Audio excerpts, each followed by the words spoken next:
Hello students and my dear friends. आज हम एक बहुत ही महत्वपूर्ण बिंदु पर बात करने जा रहे हैं। हमें अंतर्राष्ट्रीय संगठन क्यों चाहिए। जैसा कि आप सभी जानते हैं, एनसीईआरटी क्लास 12 की बुक के अंदर अंतर्राष्ट्रीय संगठन एक चैप्टर है, लेकिन इसमें हम अगर ये सोचें कि हमें अंतर्राष्ट्रीय संगठन की आवश्यकता क्यों है, तो ये बहुत महत्वपूर्ण पॉइंट बन जाता है। आप सभी जानते हैं, प्रथम विश्व युद्ध की समाप्ति के पश्चात अंतर्राष्ट्रीय संगठन के रूप में राष्ट्रसंघ की स्थापना की गई थी, जिसे लीग ऑफ नेशंस का नाम दिया गया था। लेकिन वह विश्व शांति स्थापित करने में असफल रहा और इसी कारण से दूसरा विश्व युद्ध यानी कि सेकेंड वर्ल्ड वॉर हुआ और दूसरे विश्व युद्ध के तुरंत बाद अंतर्राष्ट्रीय संगठन के रूप में संयुक्त राष्ट्र संघ की स्थापना की गई।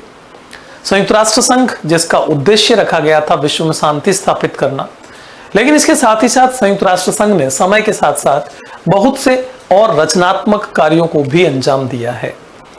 अगर आप जानते हैं, संयुक्त राष्ट्र संघ वर्तमान समय में मानवाधिकारों के लिए काम कर रहा है, पर्यावरण के लिए काम कर रहा है, आतंकवाद के विरुद्ध काम कर रहा है, साथ ही साथ महिलाओं और बच्चों के लिए काम कर रहा है। इतने सारे काम संयुक्त राष्ट्र संघ कर रहा है, लेकिन फिर भी सवाल ये उठता है, क्या मुख्य उद्देश्य जो संयुक्त राष्ट्र संघ का था उसमें वह अपनी भूमिका को निष्पक्ष रूप से निभा पाया है? अगर ऐसा होता तो संयुक्त राष्ट्र संघ आज इस प्रश्न चिन्ह के कटघरे में नहीं खड़ा होता। बस इन्हीं बातों पर आज की हमारी ये चर्चा केंद्रित रहेगी। सबसे पहले जब हम बात करते हैं हमें अंतर्राष्ट्रीय संगठन क्यों चाहिए, तो इसमें आप ये नाम देखिए, डैग हैमरशोल्ड, संयुक्त राष्ट्र संघ के दूसरे महासचिव। डैग हैमरशोल्ड ने क्या कहा था संयुक्त राष्ट्र संघ को लेकर? इनका कहना था संयुक्त राष्ट्र संघ का गठन मानवता को स्वर्ग में पहुंचाने के लिए नहीं, लेकिन नर्क से बचाने के लिए हुआ है। आप यहां पर ये जो नर्क शब्द आया हुआ है, इसका मतलब समझते हैं क्या है? इसका सीधा सा मतलब है युद्धों से बचाने के लिए। यहां नरक का मतलब है युद्ध, यानी कि संयुक्त राष्ट्र संघ को जो जन्म दिया गया है वो है युद्ध को रोकना। लेकिन संयुक्त राष्ट्र संघ के बनने से लेकर अब तक ऐसे अनेक युद्ध हो चुके हैं जिनको रोका जाना चाहिए था, लेकिन संयुक्त राष्ट्र संघ उनको रोकने में कई बार असफल सिद्ध हुआ है। अगर इन युद्धों में हम बात करें, जब अमेरिका ने अपनी मनमानी करते हुए 2003 में इराक पर हमला किया था, लोकतंत्र की स्थापना के नाम पर यह हमला किया गया था। संयुक्त राष्ट्र संघ ने अमेरिका को ऐसा हमला करने से रोकने के लिए आदेश भी जारी किया था, लेकिन बावजूद इसके अमेरिका ने अपनी मनमानी की, इराक पर हमला किया। यानी कि अमेरिका को नहीं रोक पाया संयुक्त राष्ट्र संघ। ये एक बार नहीं हुआ है, बल्कि अनेक बार हुआ है। इन पर हम एक एक करके चर्चा करेंगे। ठीक इसी प्रकार से शशि थरूर संयुक्त राष्ट्र संघ में सार्वजनिक सूचना और संचार के पूर्व अवर सचिव रहे हैं और भारत के एक जाने माने राजनेता भी हैं। आप अगर इनका चेहरा देख रहे हैं तो आप इनको जानते भी होंगे। इन्होंने क्या कहा था? इन्होंने कहा था कि बदकही की चौपाल ठीक कहा आपने। संयुक्त राष्ट्र संघ में खूब बैठकें होती है, दनादन भाषण होते हैं, खासकर आम सभा के वार्षिक सत्र में। लेकिन जैसा कि चर्चिल कहते थे, चर्चिल जो कि ब्रिटिश प्राइम मिनिस्टर थे, वो कहा करते थे, हथियार लड़ाने से बढ़िया है कि जुबान लड़ाई जाए।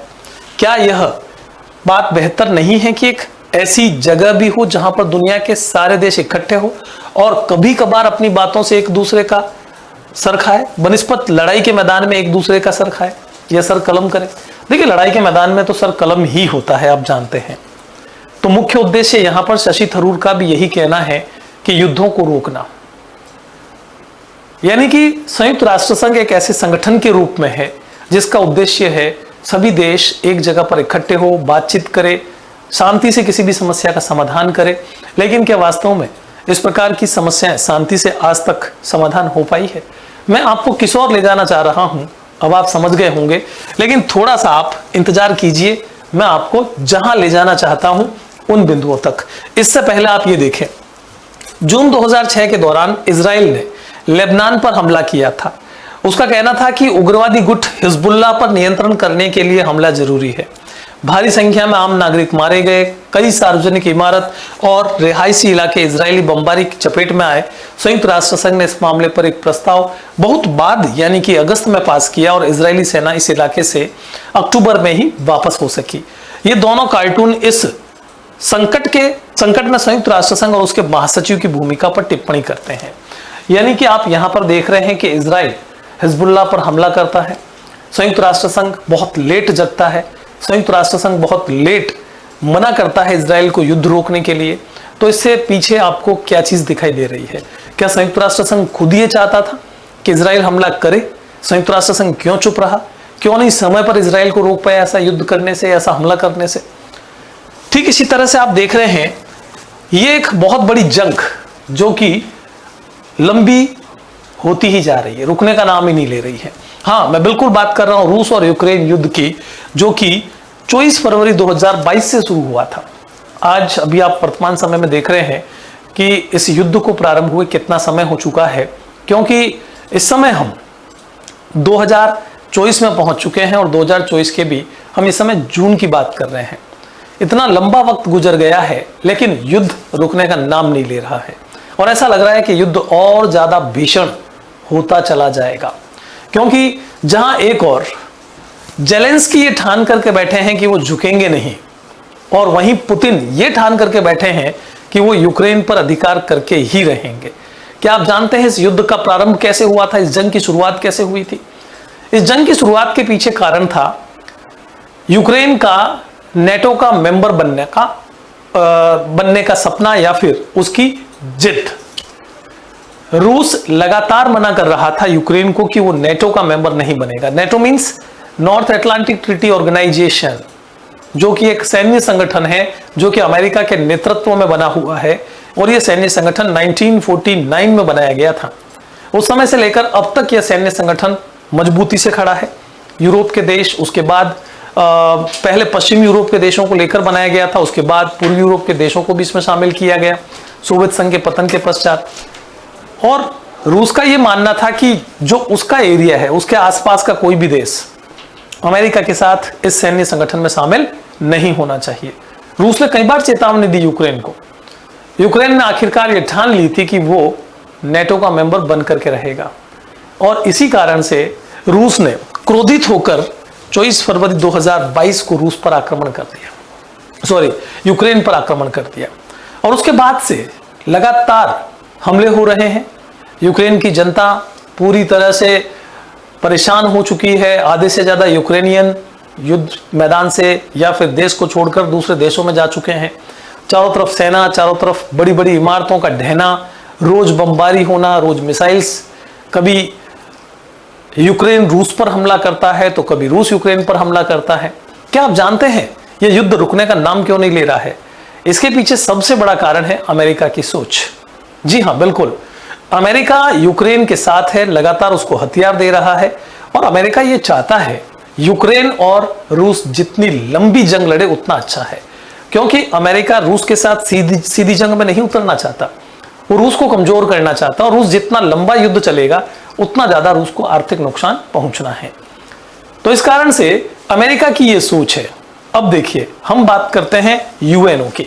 संयुक्त राष्ट्र संघ क्या कर रहा है इस समय? क्यों नहीं रोक पाया इस युद्ध को? संयुक्त राष्ट्र संघ, जिसका मुख्य उद्देश्य यही था कि वह अंतर्राष्ट्रीय स्तर पर जो भी अशांति फैलाने वाली घटना होगी उसको जल्द से जल्द कंट्रोल करने की कोशिश करेगा, लेकिन वो ऐसा नहीं कर पाया, नहीं रोक पाया वो। ठीक इसी प्रकार से एक और जंग जारी है, इजराइल फिलिस्तीन विवाद। एक और जंग, आप जैसा कि जानते हैं, इजराइल और फिलिस्तीन के बीच में भी अक्टूबर 2023 से जंग जारी है, और वो भी रुकने का नाम नहीं ले रही है। दोनों देश लगातार युद्धरत है। इजराइल पर पहले हमास का हमला हुआ, और बदले में इजराइल ने हमास के खिलाफ युद्ध की घोषणा की, और अभी तक इन दोनों के बीच में युद्ध निरंतर चला आ रहा है। उसी इजराइल की बात कर रहे हैं जिसने 2006 में हिजबुल्लाह पर हमला किया था, और अब एक बार फिर हिजबुल्लाह, इधर हमास, इनके साथ में इजराइल की ये जंग लगातार चल रही है। सवाल ये उठता है कि क्या इस युद्ध को भी संयुक्त राष्ट्र संघ नहीं रोक सकता था? जी हाँ, संयुक्त राष्ट्र संघ इस युद्ध को रोक सकता था, लेकिन इसके पीछे भी कहीं ना कहीं अगर कोई जिम्मेदार है तो वो है अमेरिका, क्योंकि अमेरिका इजराइल के साथ खड़ा है, और वो चाहता है कि जो भी इजराइल विरोधी देश हैं, खास करके ईरान, जो कि खुद डायरेक्ट अमेरिका के साथ एक तरह से जंग के मुहाने पर खड़ा है, ईरान जो कि हिजबुल्लाह के साथ है, हमास के साथ है, तो किस तरह से वो ईरान, हिजबुल्लाह, हमास इनको कमजोर कर सके। तो अमेरिका डायरेक्ट युद्ध नहीं करना चाहता, इनडायरेक्ट वो इजराइल के माध्यम से इस काम को अंजाम देना चाहता है। तो हर एक घटना के पीछे आप देख रहे हैं अमेरिका कहीं ना कहीं खड़ा हुआ दिखाई दे रहा है। इसका सीधा सा अभिप्राय यह है कि संयुक्त राष्ट्र संघ में अमेरिका सबसे बड़ी ताकत के रूप में है। संयुक्त राष्ट्र संघ के जो 5 स्थायी सदस्य देश हैं, जो कि संयुक्त राष्ट्र संघ की सुरक्षा परिषद के सदस्य हैं, उनमें रूस, अमेरिका, ब्रिटेन, फ्रांस और चीन आते हैं। अमेरिका उन्हीं 5 में से एक देश है जो कि अपनी कहीं ना कहीं जो शक्ति है, अपनी जो पावर है, उसका यूज करना चाहता है। और पावर में किसकी बात कर रहा हूं? संयुक्त राष्ट्र संघ में जितने भी देश संयुक्त राष्ट्र संघ को चलाने के लिए आर्थिक अंशदान करते हैं, उनमें संयुक्त राज्य अमेरिका का अंशदान सबसे अधिक है। और वो इस अंशदान के माध्यम से ही एक तरह से संयुक्त राष्ट्र संघ को एक कठपुतली के रूप में नचाने की कोशिश करता है। तो यहां पर आप देख पा रहे हैं कि किस प्रकार से ये वर्तमान समय जो स्थिति बनती जा रही है, उसके पीछे कहीं ना कहीं अमेरिका कारण है, कहीं ना कहीं संयुक्त राष्ट्र संघ की असफलता भी हमें एक जिम्मेदार के रूप में दिखाई दे रही है। यहां हम बात करेंगे academic session 2024-25 Utkarsh online tuitions, class 11th and 12th, arts, commerce, science, Hindi and English medium, CBSE, RBSE, UP, MP and Bihar board, arts and science. देखिए मात्र 4,500 रुपए में, कॉमर्स केवल 3,500 रुपए में। तो अगर आप लोगों ने कोर्स परचेज नहीं किया है, समय निकलता जा रहा है, जल्द से जल्द करें, क्योंकि आपका एकेडमिक सेशन स्टार्ट हो चुका है। इसी प्रकार के वीडियोस, इसी प्रकार की इंपॉर्टेंट जानकारियों के साथ मैं आपके सामने उपस्थित होता रहूंगा। Thank you.